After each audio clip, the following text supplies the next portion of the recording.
उपयुक्त नहीं है, क्योंकि सभी उपमाओं ने प्राकृत नारियों के अंग में अनुराग किया है।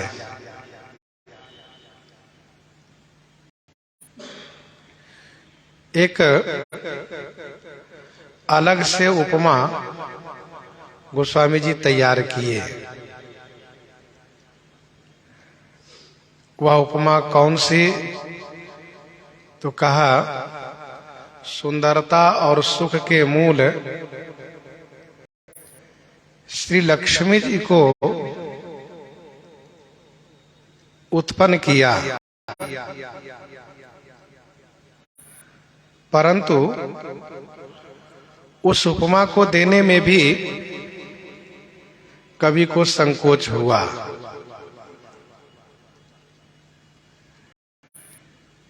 इस प्रकार से गोस्वामी जी महाराज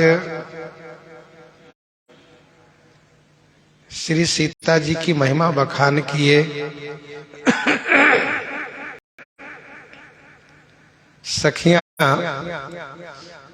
मंगलमय मनोहर गीत गाती हुई साथ में लेकर के चल रही हैं। सुंदर शरीर पर नई साड़ी की सुंदर शोभा हो रही है। जगत की माता हैं, इनकी छवि अतुलनीय है। सभी अंगरूपी सुंदर देश में भूषण सुशोभित हो रहे हैं। सखियों ने अंग अंग में रच करके पहनाया है, धारण कराया है। अद्भुत शोभा है श्री सीता जी की। रंग भूमि जब सिए पगुधारी, देखी रूप मोहे नर नारी, देखी रूप मोहे नर नारी।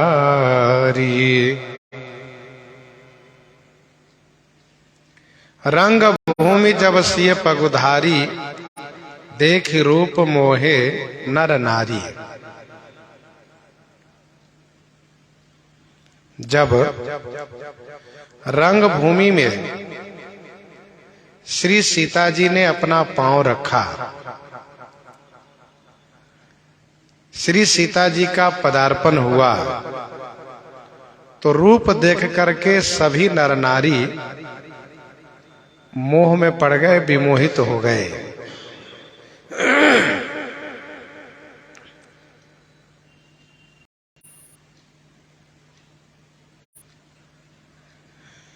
श्री सीता जी का चलना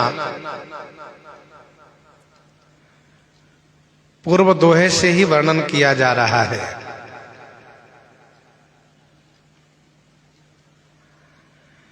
अब गोस्वामी जी कहते हैं कि रंग भूमि जब सिए पग उधारी,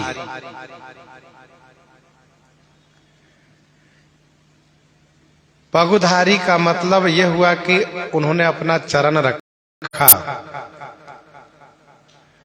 तो ऐसा कहने से गीतावली के उस भाव का भी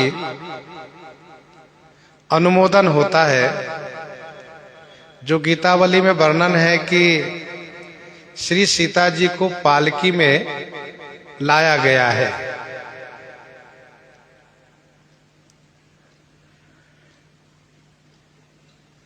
रंग भूमि तक श्री सीता जी को पालकी में लाया गया है और अब श्री सीता जी पालकी से उतरकर अपना पांव, अपना चरण रंग भूमि में रखती है। रंग भूमि जब सिए पग उधारी,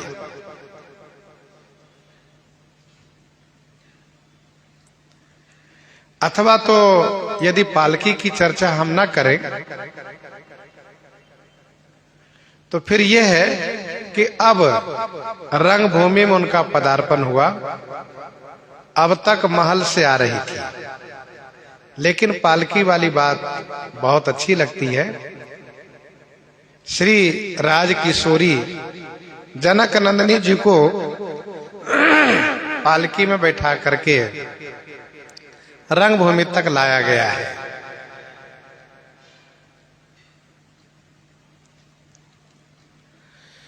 श्री सीता जी के रूप को देख करके सभी नर नारी मोहित हो गए।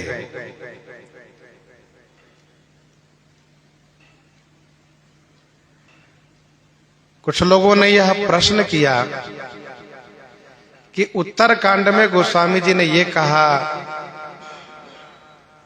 कि मोहन नारी नारी के रूपा पन्नगारी यह रीति अनूपा।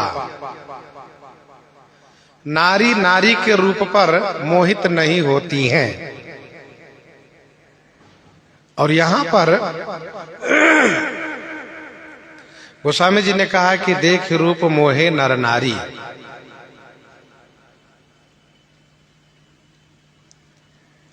इसका समाधान यह है कि मोह का अर्थ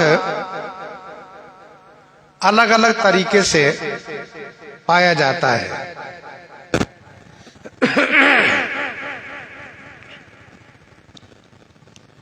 एक मोह दयावश होता है,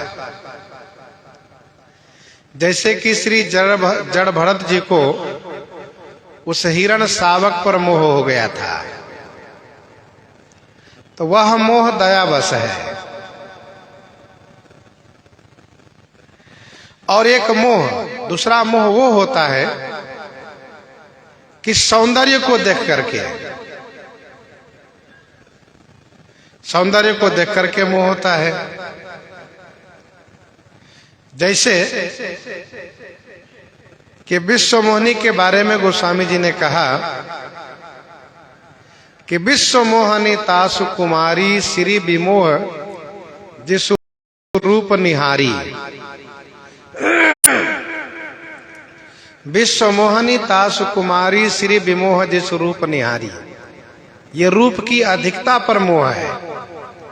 मोह का मतलब आश्चर्य से लेना चाहिए, आश्चर्य होना, चकित होना।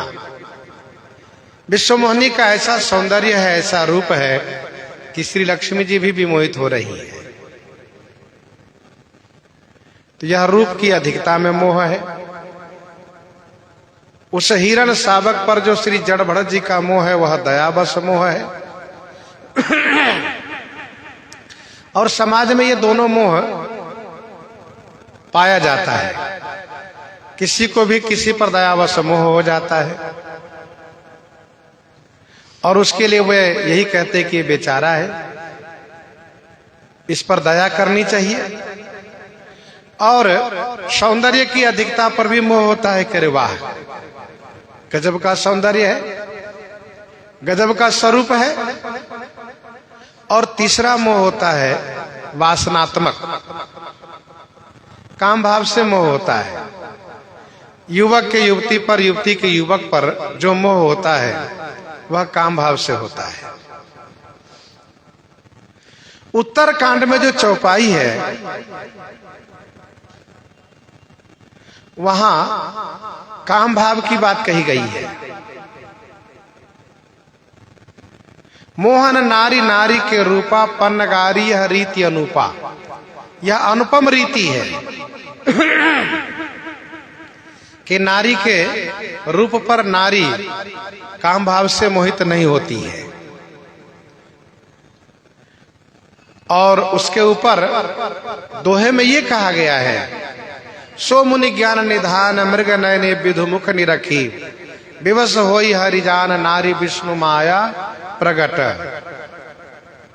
तो वहां पर यह बताया जा रहा है कि नारी नारी के रूप पर काम भाव से मोहित नहीं होती है, बल्कि पुरुष नारी पर और नारी पुरुष पर मोहित होते हैं। ये उत्तरकांड का प्रसंग है। बालकांड में यहां पर सौंदर्य की अधिकता से सभी नर नारियों को मोहबस होना कहा गया। कुछ कथावाचक लोग जब ठीक से नहीं समझा पाते तो इसका दूसरा अर्थ भी कर लेते हैं। उन्होंने ये कहा कि रंगभूमि जब सीए और पगुधारी, सीए और पगुधारी, तो पगुधारी से अर्थ किया गया श्री राम जी का। भृगुपद लता धारण किए हुए हैं, इसीलिए उनको पगुधारी कहा जाता है।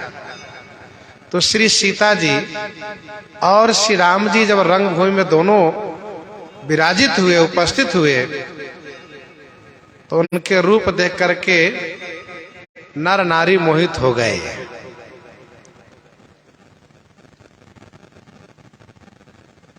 नर नारी मोहित हो गए, अर्थात उनका कहना यह है कि पगुधारी श्री राम जी और श्री सीता जी, तो पगुधारी पर नारी मोहित हो गई, ये कहना उनका है।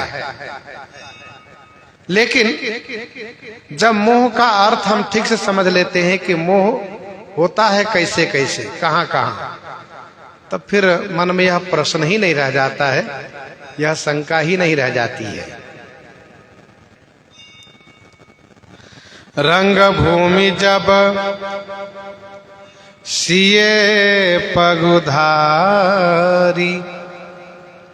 देखी रूप मोहे नर नारी, हरसि सुरन दुंदुभी बजाई, बरसी प्रसून अपक्षरा गाई, हरसि सुरन दुंदुभी बजाई। सुरन माने देवता लोग, हरसि माने प्रसन्न हुए। देवता लोग प्रसन्न होकर के दुंदुभी बजाना शुरू किए। दुंदुभी बजाना अर्थात दुंदुभी माने नगाड़ा बजाना शुरू किए। अप्सराएं जो है वह बरसी प्रसून, फूल बरसा बरसा करके गायन कर रही है।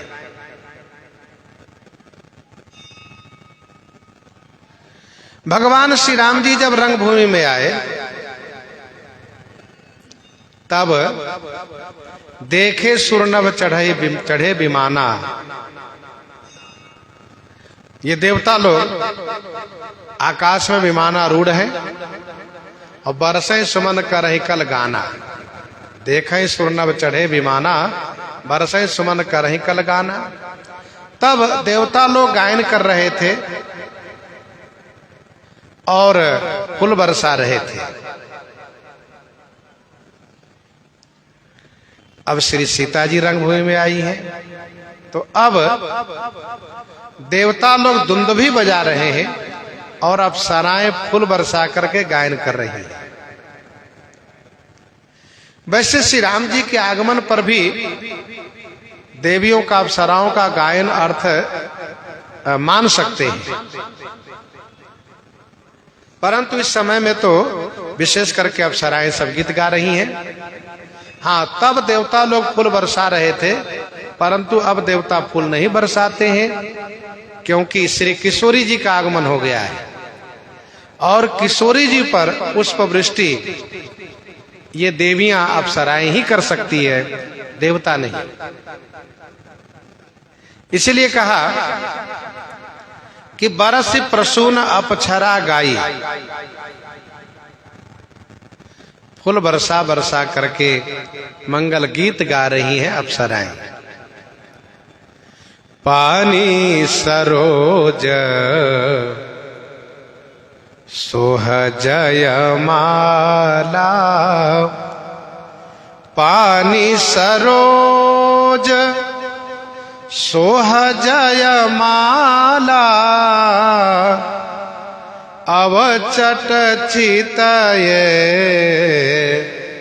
सकल भुआला अवचट चितये सकल भुआला पानी सरोज सोह जय माला। पानी सरोज सोह जय माला अवचट चितये सकल भुआला। पानी सरोज माने कर कमल में, जयमाला सोह जयमाल सुशोभित है, अवचट चितये सकल भुआला। अवचट माने अचानक, सकल भुआला चितये सभी राजाओं की ओर श्री किशोरी जी ने देखा।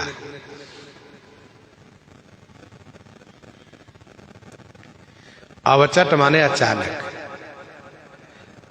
अचानक ही क्यों देखा, तो इसका उत्तर आगे की चौपाई में है। श्री सीता जी देखना चाह रही हैं श्री राम जी को। श्री राम जी कहाँ हैं यह मालूम नहीं है, इसलिए एक तरफ से सभी राजाओं की ओर देखा। पानी सरोज सोह जयमाला अवचट चितये सकल भुआला। श्री सीता जी के हाथ में जो जयमाला है वह फूल की है कि स्वर्ण की है कि अन्य कोई वस्तु की है, इस बात को स्पष्ट न करते हुए गोस्वामी जी ने केवल इतना ही कहा कि पानी सरोज सोह जयमाला कर कमल में जयमाल सुशोभित है। गोस्वामी जी से पूछा गया कि महाराज आप स्पष्ट क्यों नहीं कर रहे हैं। गोस्वामी जी ने कहा कि संतों में अलग अलग मत है, तो मैं नहीं चाहता हूं किसी के मत का खंडन हो, इसलिए मैंने ये कहा कि पानी सरोज सोह जयमाला।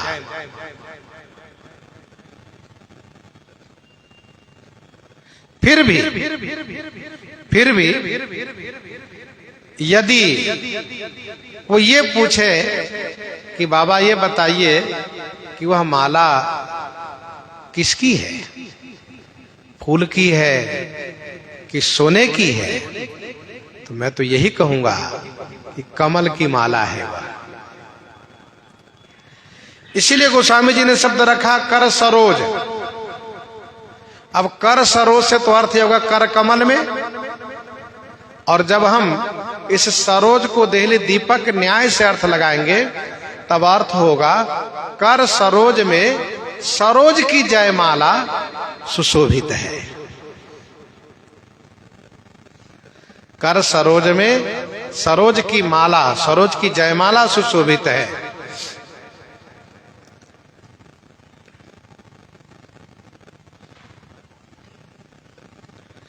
गीतावली बालकांड 94 में गोस्वामी जी ने लिखा। गीतावली बालकांड 94 में सतानंद सिख सुनी, सतानंद सिख सुनी पाए परी पहिराई माल। सतानंद सिख सुनी पाए परी पहिराई माल, सिए पिए ही सोहत शोभई है। उस जयमाला की कैसी शोभा है, तो गीतावली में गोस्वामी जी ने एक उदाहरण देकर के समझाया। उन्होंने समझाते हुए कहा कि मानसत निकसी विशाल सुतमाल पर मनहु मराल पाती बैठी बनी गई है। मानसत निकसी विशाल सुतमाल पर, अर्थात मान सरोवर से माराल माने हंस की पंक्ति निकल करके सुंदर तमाल के वृक्ष पर बैठ करके शोभा को प्राप्त की है।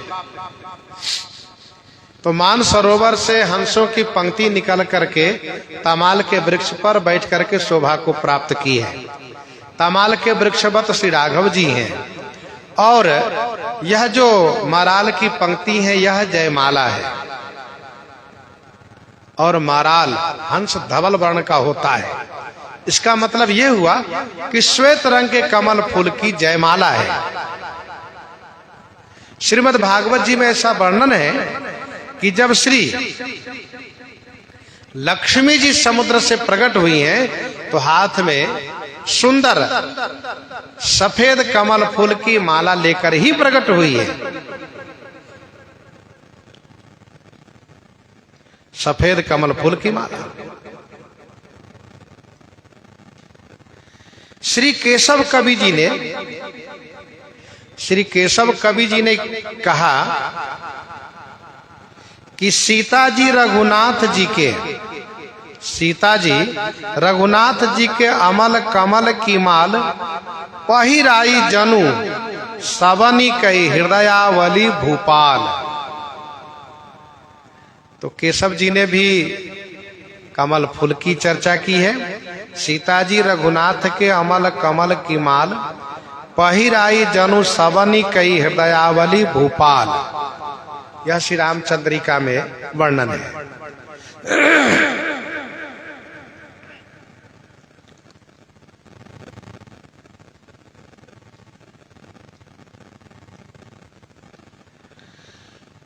अध्यात्म रामायण में स्वर्ण की माला कही गई है।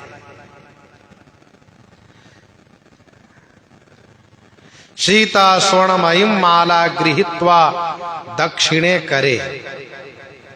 अध्यात्म रामायण में स्वर्ण की माला की बात कही गई है।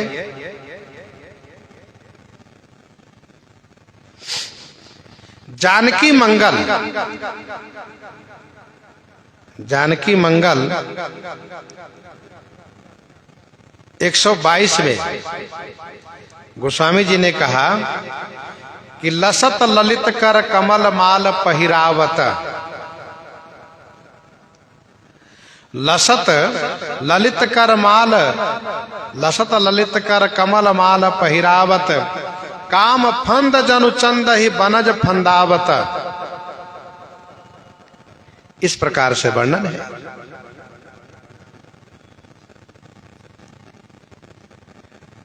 और भी चीज की माला हो सकती है, जैसे कि रघुवंश महाकाव्य में श्री कालिदास जी ने यह वर्णन किया है कि श्री इंदुमती जी के हाथ में जो जयमाला है वह दुर्वा दल और महुआ फूल की है। श्री इंदुमती जी के हाथ में जो जयमाला है वह दुर्वा दल और महुआ फूल की है। इसीलिए गोस्वामी जी ने बड़ी युक्ति से कहा कि पानी सरोज सोह जयमाला अवचट चितय सकल भुआला। अवचट माने अचानक, अनिच्छा से सभी राजाओं की ओर देखा। क्यों? तो सिए चकित चित राम ही चाहा। सिए चकित चित राम ही चाहा।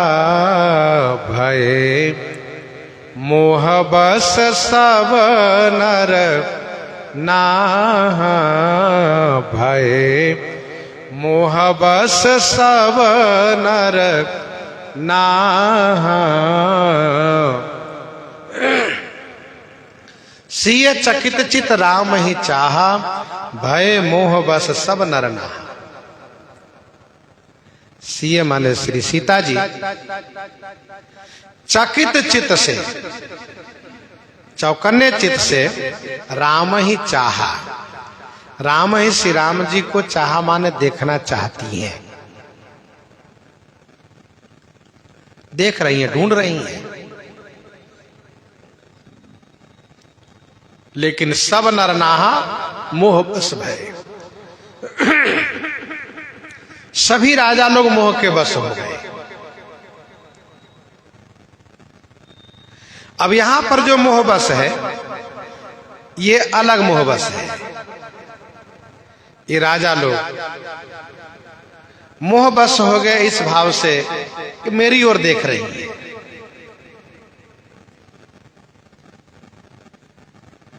तो सिए चकित चित राम ही चाहा, श्री सीता जी का चित चकित है, श्री राम जी को देखना चाहती है।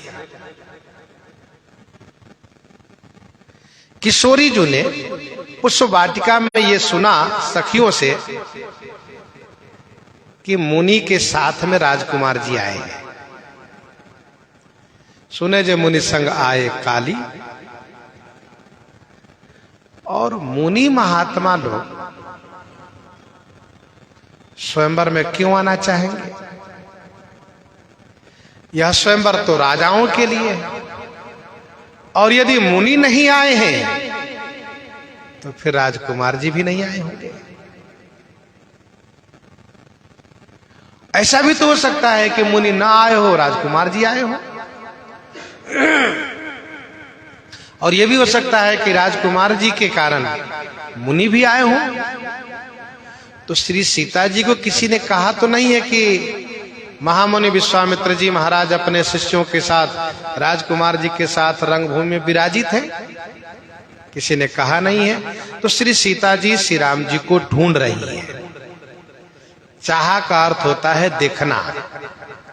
जैसे सुनी अवलोक सुचित चख चाही, सुनी अवलोक सुचित चख चाही, भगति मोरी मति स्वामी सराही। सिय चकित चित राम ही चाह, भय मोह बस सब नर नाह।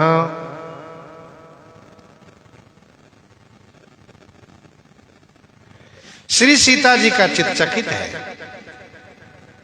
जैसे कल पुष्प वाटिका में इनका चित्त चकित था, चित्तवत चकित चहु दिशि सीता,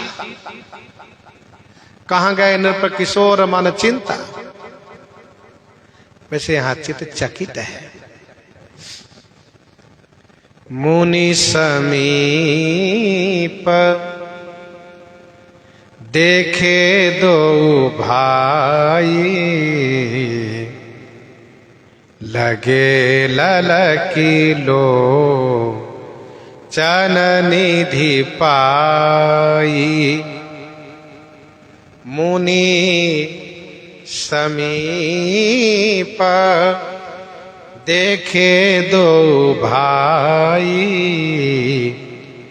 लगे ललकी लो चन निधि पाई। मुनि समीप देखे दो भाई। मुनि समीप माने मुनि के पास दो भाई देखे। दोनों भाई को किशोरी जी ने देखा। मुनि के पास में दोनों भाई को दर्शन किया। निधि पाई लोचन ललकी लगे। अपनी निधि पा करके, लोचन माने नेत्र, ललकी माने बड़ी लालसा के साथ, उत्कंठा के साथ, लालच पूर्वक, लगे माने देखने लगा, जा लगा। नेत्र अपनी निधि पा करके, ललकी माने उत्साह पूर्वक, उत्कंठा पूर्वक, लालच पूर्वक जा लगे, अर्थात देखने लगा।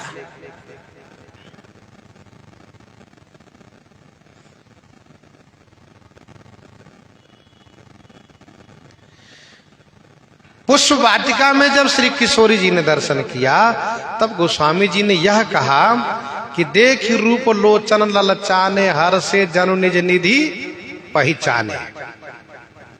तब काफी वर्षों के बाद वह निधि सामने आई है।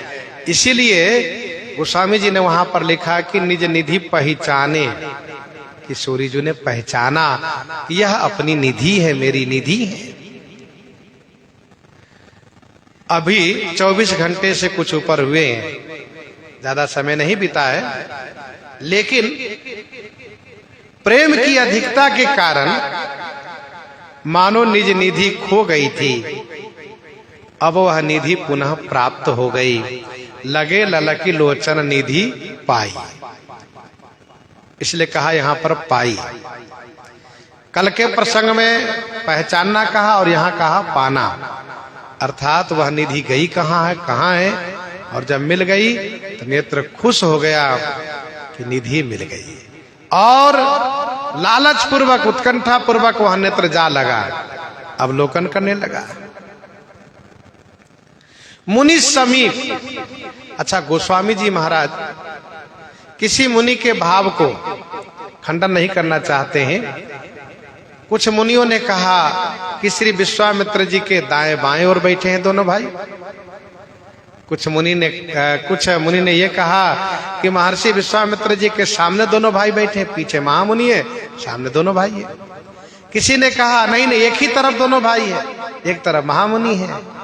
तो गोस्वामी जी ने कहा चाहे दाएं बाएं समझो तो, आगे बिल्कुल सन्मुख समझो तो, चाहे एक तरफ समझो तो, लेकिन समीप है कि नहीं? हाँ, समीप तो है। ये कला गोस्वामी जी की है कि ऐसा शब्द रखो कि सबका मन प्रसन्न हो जाए। गोस्वामी जी ने कहा मुनि समीप। अब चाहे दाएं बाएं हो, चाहे एक ही तरफ हो, चाहे सामने दोनों बैठे हो, पीछे महामुनि हो, है तो समीप। मुनि समीप देखे दो भाई।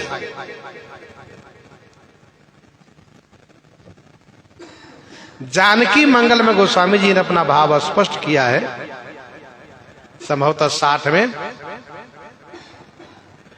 दुहुदिशी राजकुमार बीच, तो दुहुदिशी राजकुमार वहां पर जानकी मंगल में लिखा है, वर्णन है। तो कहने का भाव यह है कि मुनि समीप देखे दो भाई। श्री सीता जी को यह सबसे बड़ा प्रमाण मिला, यह सबसे बड़ा प्रमाण यह मिला कि मुनि समीप। अब मन में कोई भ्रम ही नहीं रहा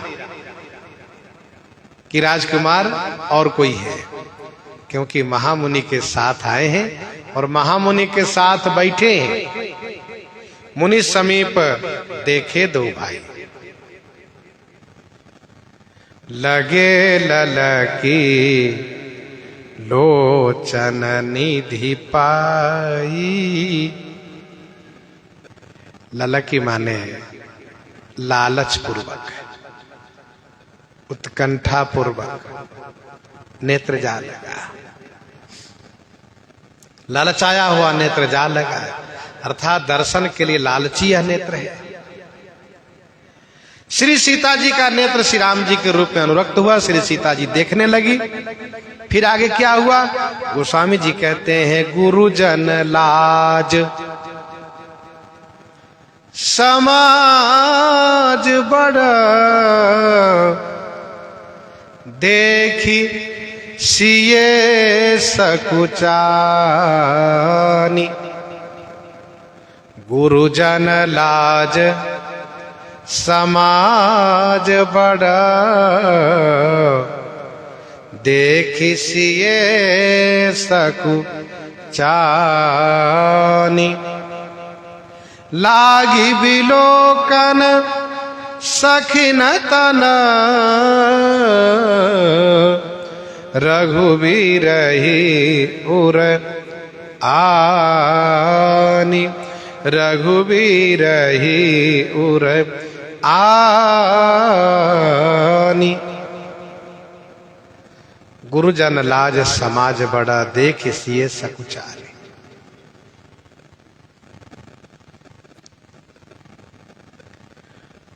गुरुजनों का लाज है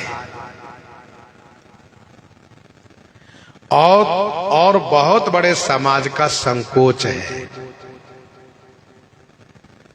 इसलिए रघुबीर ही उर आनी सखिन तन बिलोकन लागी। श्री रघुवीर जी को हृदय में ला करके सखियों को ओर देखने लगी, सखियों की ओर देखने लगी। गुरुजन लाज, यहाँ पर सभा समाज में गुरुजन विराजित हैं और बहुत बड़ा समाज यहाँ पर है। पुष्प वाटिका में कल तब केवल सखियां थी और कोई नहीं थे वहां पर, इसीलिए वहां पर कोई संकोच, वहां कोई लाज की बात नहीं कही गई, क्योंकि वहां पर थके नयन रघुपति छवि देखे, थके नयन रघुपति छवि देखे, पल कन्ही हूं परिहरी निमेष। परंतु यहां पर राज समाज है, बहुत बड़ा समाज है। गुरुजन लाज समाज बड़ा, गुरुजन माने माता पिता, गुरुजी लोग, बाबा दादा, जो आदरणीय पूजनीय लोग हैं, परिवार के लोग, वे सब यहाँ उपस्थित हैं। अभी धनुष टूटा नहीं है और धनुष के अधीन ही विवाह है, इसलिए अभी इस प्रकार से देखना यह उचित नहीं है। गुरुजनों की लज्जा है, इसलिए तुरंत किशोरी जी ने अपने आप को संभाला। और बहुत बड़ा समाज है, राजा लोग बैठे हैं, पूर्ववासी बैठे हैं, सब के सब बैठे हुए हैं। इसीलिए श्री सीता जी श्री राम जी को फिर से हृदय में ले आई है। कल तो हृदय में लाई थी, इसका मतलब श्री राम जी निकल गए थे हृदय से। लोचन मग राम है रानी, दिन है पलक कपाट सयानी, हृदय में ले आई थी।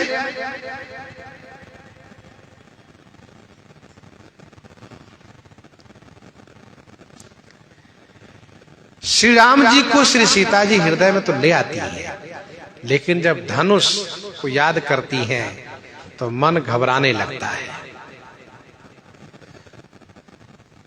प्रण की बात सोच करके मन घबराता है। तब श्री सीता जी का ध्यान श्री राम जी से हट करके प्रण की ओर लग जाता है। तो अब श्री राम जी को हृदय में ले आइए। अच्छा, श्री राम जी पुरुष हैं। श्री राम जी एक बार श्री सीता जी को देख करके और अपने हृदय में चित्रांकित कर लिए। इस प्रकार से चित्रांकित कर लिए हैं कि अब हृदय में विराजित हो गए। अब हृदय से उनको बाहर निकलने नहीं देना है, तो हृदय में विराजित रहेंगे। और श्री सीता जी अतिशय माधुर्य के कारण बार बार घबराती है। तो रघुबीर रही उरानी श्री राम जी को हृदय में ला करके सखियों को ओर देखने लगी। सखियों की ओर देखने लगी, अर्थात जिससे कि किसी को यह न लगे कि राजकुमार जी को देख रही है। जिस प्रकार से कल पुष्प वाटिका में मृग बिहग तरु के बहाना करके श्री राम जी को देख रही थी, वैसे आज राजाओं को देखने के बहाने से, राजाओं को देखने के बहाने से श्री राम जी को ढूंढ रही थी। देखना था श्री राम जी को, बहाना राजाओं की ओर देखना हुआ। तो सबको ये लगे कि श्री सीता जी सबको देख रही हैं एक तरफ से, लेकिन श्री सीता जी सबको देखते हुए जब श्री राम जी के पास उनका नेत्र गया तो नेत्र वहीं स्थिर हो गया और कहीं भी नेत्र ठहरा नहीं, कहीं भी नहीं ठहरा। अचानक सब जगह नेत्र घूमता चला गया और श्री राम जी के पास नेत्र स्थिर हो गया। और जैसे नेत्र स्थिर हुआ वैसे ही श्री सीता जी को गुरुजन का लाज और समाज का संकोच दोनों ने आकर घेर लिया। और दोनों ने घेर लिया तब श्री सीता जी को लगा कि ये तो उचित नहीं हो रहा है।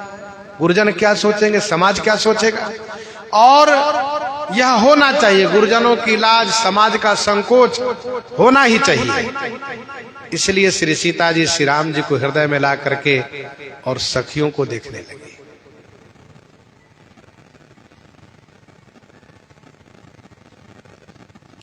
तो लागे बिलोकन सखिन तन रघुबीर ही उर आनी। राम रूप अरु सिय छवि देखे। राम रूप अरु सिय छवि देखे। नर नारी न परी हरि निमेखे। राम रूप अरु सिय छवि देखे। राम रूप अरु सिय छवि देखे। नर नारी न परी हरि निमेखे। श्री राम जी का रूप और श्री सीता जी की छवि देखते ही नर नारिन परिहरे निमेखे। नर नारियों ने निमेखे परिहरी, निमेखे माने पलक गिराना बंद कर दिया। राम रूप अरु सिय छवि देखे। पहले राम जी के रूप देख रहे थे सब समस्त पुरवासी। देख ही लोग सब भय सुखारे, एक तक लोचन चलतन तारे। श्री राम जी को देख रहे थे। और अब जब श्री सीता जी आई हैं तो श्री सीता जी की छवि को देखा। जनकपुर के सभी नर नारी राम रूप और सिय छवि देखे। ध्यान दीजिएगा, दोनों अभी एक जगह नहीं है। श्री राम जी इधर हैं, श्री सीता जी उधर हैं। श्री राम जी गुरु जी के साथ विशेष मंच पर हैं, तो श्री सीता जी अपनी मां के साथ, सखियों के साथ अलग हैं, एक तरफ है। नर नारियों ने श्री राम जी के रूप और श्री सीता जी की छवि को देख करके, श्री राम जी के रूप अंग ग्रहणी, रूप का मतलब अंग ग्रहणी, चरण नख से शिखा पर्यंत, और छवि का मतलब शोभा। नर नारियों ने पलक गिराना बंद कर दिया। सोच ही सकल कहत सकुचाही। सोच ही सकल कहत सकुचाही।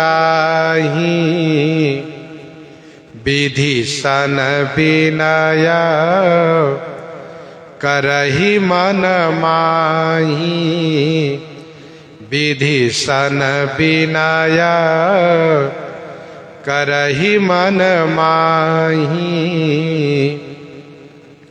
सोच ही सकल कहत सकुचाही। विधि सन विनय करहि मन माही। सोच ही सकल, सकल माने समस्त, सभी नर नारी सोच ही माने सोच रहे हैं, सभी सोच रहे हैं। कहत सकुचाही,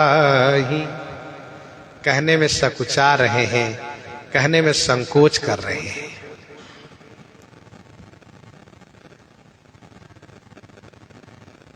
क्या कहने में संकोच कर रहे हैं? यही कि हे जनक जी महाराज, आप अपनी जड़ता छोड़ दीजिए। कहने में संकोच लग रहा है। विधि सन विनय करहि मन माही। मन माही माने मन ही मन।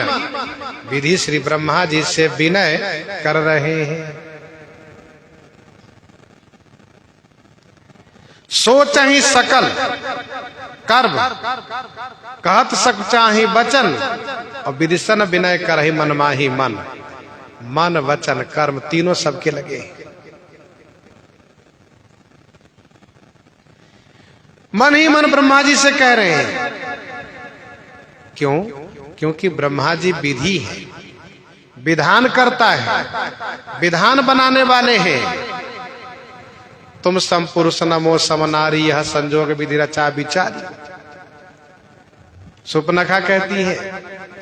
और जही बिरंच रच सिय संवारी, तही श्यामल बरु रचेऊ विचारी।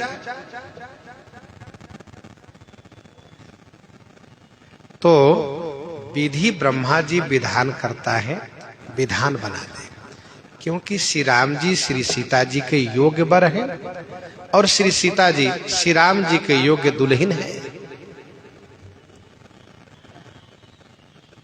हे ब्रह्मा जी, आप विधान बनाइए, आप बुद्धि के देवता हैं, आप बुद्धि में इस प्रकार से विचार बदल दीजिए। महाराज के, हमारे श्री जनक जी महाराज के बुद्धि में विचार बदल दीजिए। मानो ब्रह्मा जी ने पूछा क्या बात है, तो लोगों ने कहा हे ब्रह्मा जी, हमारे महाराज श्री जनक जी में जड़ता आ गई है। हरु विधि बेगी जनक जड़ताई, हरु विधि बेगी जनक जड़ताई, मति हमारी असी देहि सुहाई,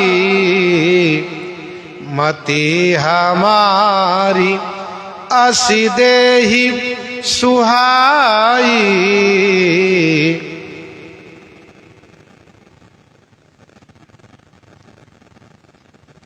हरु विधि बेग जनक जड़ताई, मति हमारी असी देहि सुहाई। हे बेगी, महाराजा श्री जनक की जड़ता को बेगी माने शीघ्र हर लीजिए। और फिर क्या करें? कहा हमारी जैसी सुंदर बुद्धि उनको दे दीजिए। जैसी हम सबकी बुद्धि सुंदर है, वैसे ही उनकी बुद्धि को सुंदर कर दीजिए। हे विधाता, जल्दी कीजिए, अभी समय है। महाराजा श्री जनक जी ने अपने बंदीजनों से अभी कहा नहीं है कि स्वयंवर का कार्य प्रारंभ हो, अभी घोषणा नहीं की गई है। इसलिए अभी आप उनकी बुद्धि को बदल दीजिए, उनकी जड़ता को हटा दीजिए और वह घोषणा कर दें कि प्रण स्वयंवर को मैं निरस्त करता हूं। अब जयमाल स्वयंवर होगा, बस बात बन जाएगी।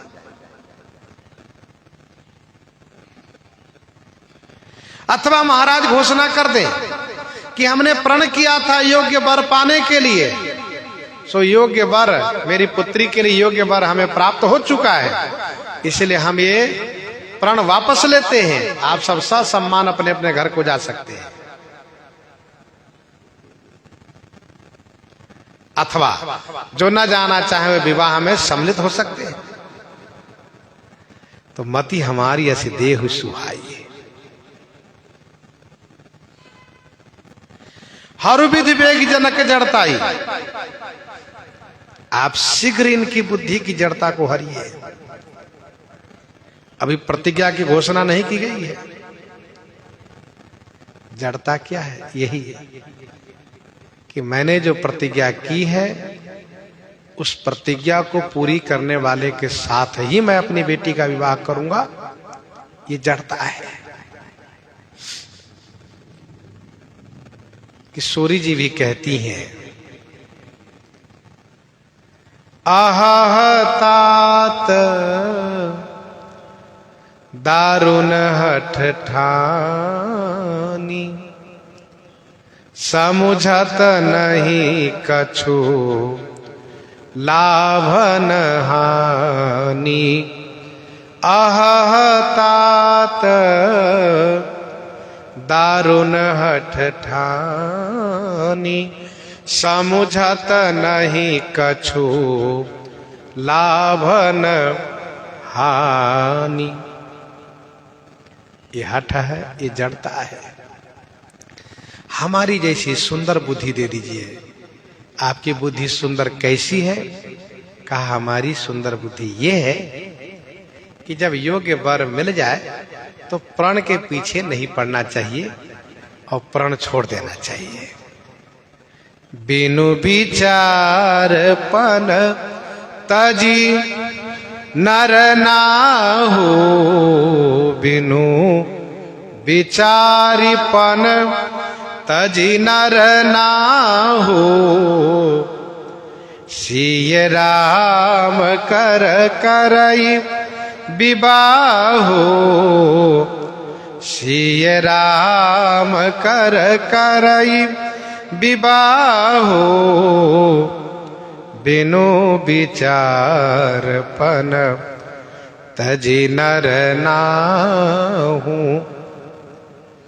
बिनु विचार पन तजी नर नाहु, सिय राम कर करई विबाहु। नर नाहु महाराजा श्री जनक जी, मिथिलेश जी बिना विचार किए पन तजी माने प्रण छोड़ दें, आहा, और अविलंब शीघ्राति शीघ्र सिए राम कर करई विवाहु, श्री सीताराम जी का विवाह कर दे। बिनु विचार पन तजी नर नाहु। क्या मतलब? मतलब ये कि यदि विचार करेंगे तो प्रण नहीं छोड़ पाएंगे, विचार करेंगे तो प्रण नहीं छोड़ पाएंगे। इसलिए बिनु विचार, बिना विचार किए ही प्रण छोड़ दें। विचार करेंगे तो प्रण नहीं छोड़ पाएंगे। क्यों? कहा राजा के वचन का महत्व होता है।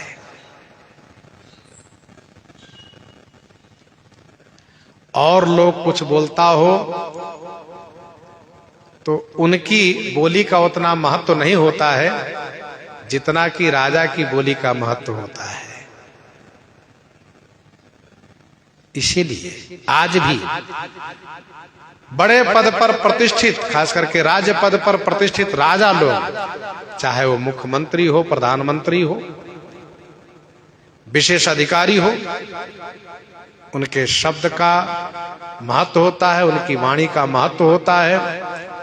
वे जब बोल दिए उससे पीछे नहीं हट सकते।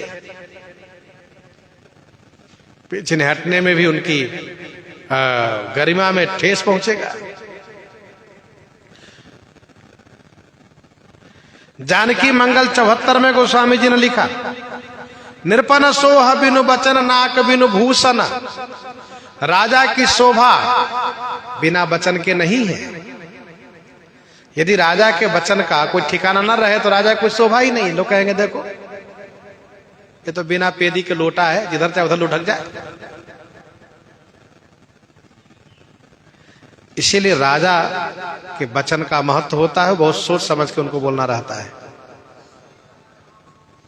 तो निरपन सोह बिनु वचन नाक बिनु भूषण, जैसे बिना आभूषण के नाक की शोभा नहीं होती है, वैसे ही बिना वचन के पक्के की राजा की शोभा नहीं होती है।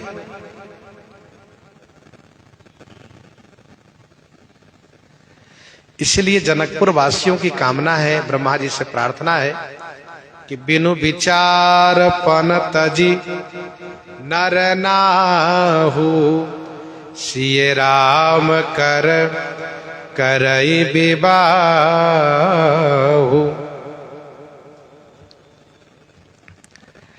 इन लोगों से पूछा गया यदि महाराज प्रण छोड़ देंगे तो क्या महाराज की बदनामी नहीं होगी?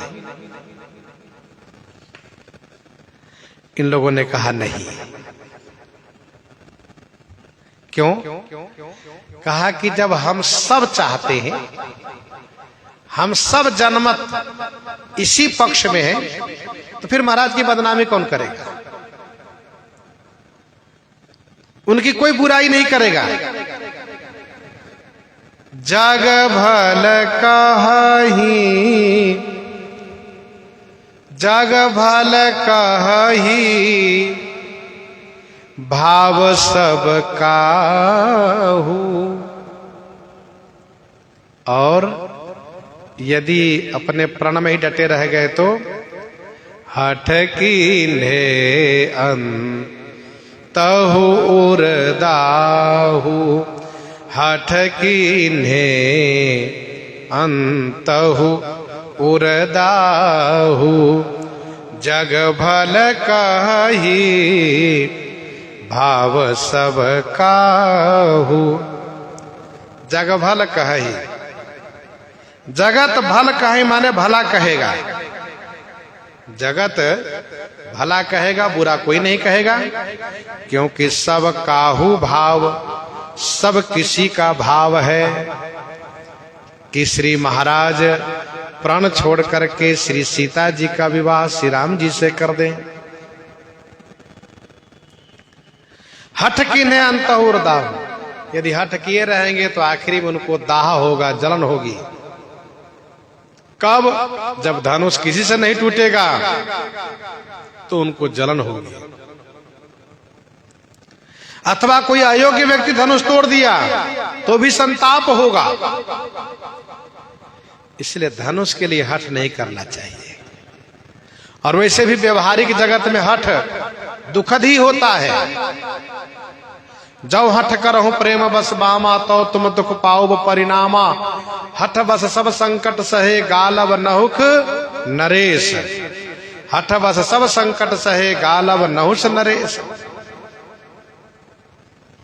हठ किन्हे अंतहुर दाहु, आखिरी में हृदय में उनको जलन होगी, ताप होगा। जग भल कहीं भाव सब काहू। जानकी मंगल 78 में महाराजा श्री जनक जी सोचते हैं, अब करी पैज मह प्रण त्याग। जनक जी महाराज के लिए कहा जा रहा है, अब करी पैज पंच मह जौ प्रण त्यागई। विधि गति जानी न जाई अजस जग जागे। पंचों में प्रतिज्ञा की है इन्होंने महाराज ने, और यदि प्रण छोड़ देते हैं तो विधि गति क्या है तो नहीं जानी जा सकती, लेकिन महाराज की निंदा होगी। महाराज ने स्वयं कहा, सुकृत जाई जो, सुकृत जाई जो पन परिहरऊ। कुंवरी कुंवारी रहहि का करऊ। कुंवरी कुंवारी रहहि का करऊ।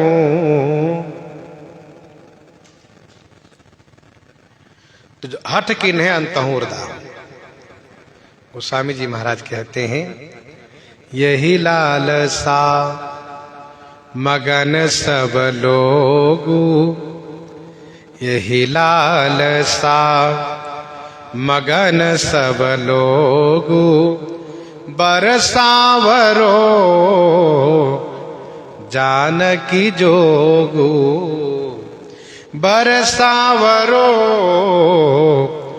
जानकी जोगू। यही लालसा मगन सब लोगू। यही लालसा मगन सब लोग, सब लोग इसी लालसा में मगन हैं। बर सांवरो जानकी जोगू। सांवरो बर जानकी जोगू। इस सांवला वर श्री जानकी जी के योग्य है। यही लालसा मगन सब लोगू, इसका उपक्रम है। सोच ही सकल कहत सकुचाही, विदिशन विनय करहि मन माही। यही लालसा मगन सब।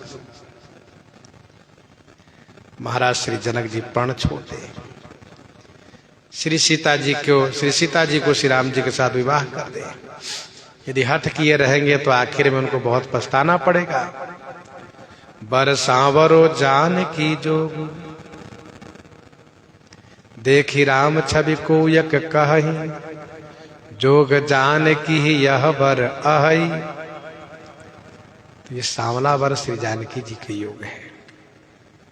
सभी लोग इस लालसा में डूबे हुए हैं। और इसी बीच महाराजा श्री जनक जी बंदी जनों को बुला दिए जो लोग सोच रहे थे वह नहीं हो सका और महाराज श्री जनक जी अपने प्रण की पूर्ति हेतु स्वयंवर कार्य प्रारंभ कराने जा रहे हैं। बंदी जनों के द्वारा प्रतिज्ञा घोषित करा रहे हैं।